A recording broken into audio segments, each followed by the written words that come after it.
This lesson is to help you understand standard form.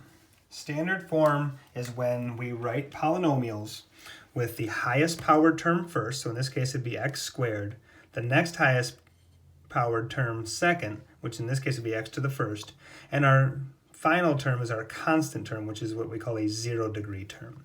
For quadratics, they will always look like this, where you have an ax squared term, then followed by a bx term, and then followed by c.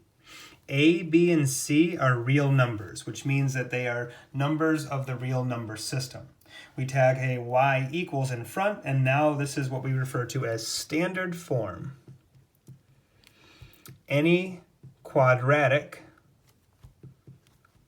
function needs to be written in standard form so that we're able to then use the values a, b, and c to our advantage. An example where we'd be asked to put this something in standard form might look like this, where we're given y plus 3x equals 4 plus 5x squared.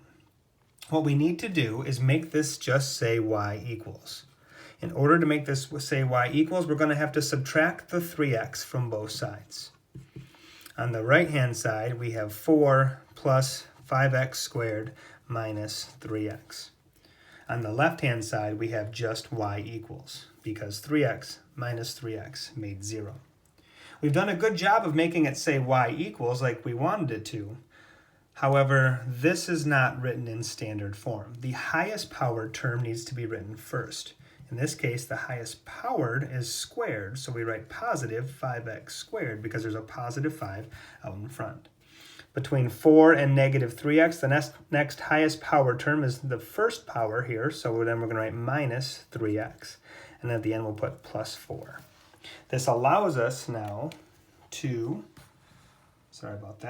This allows us now to identify our a value. Our a value is positive 5. It allows us to identify our b value.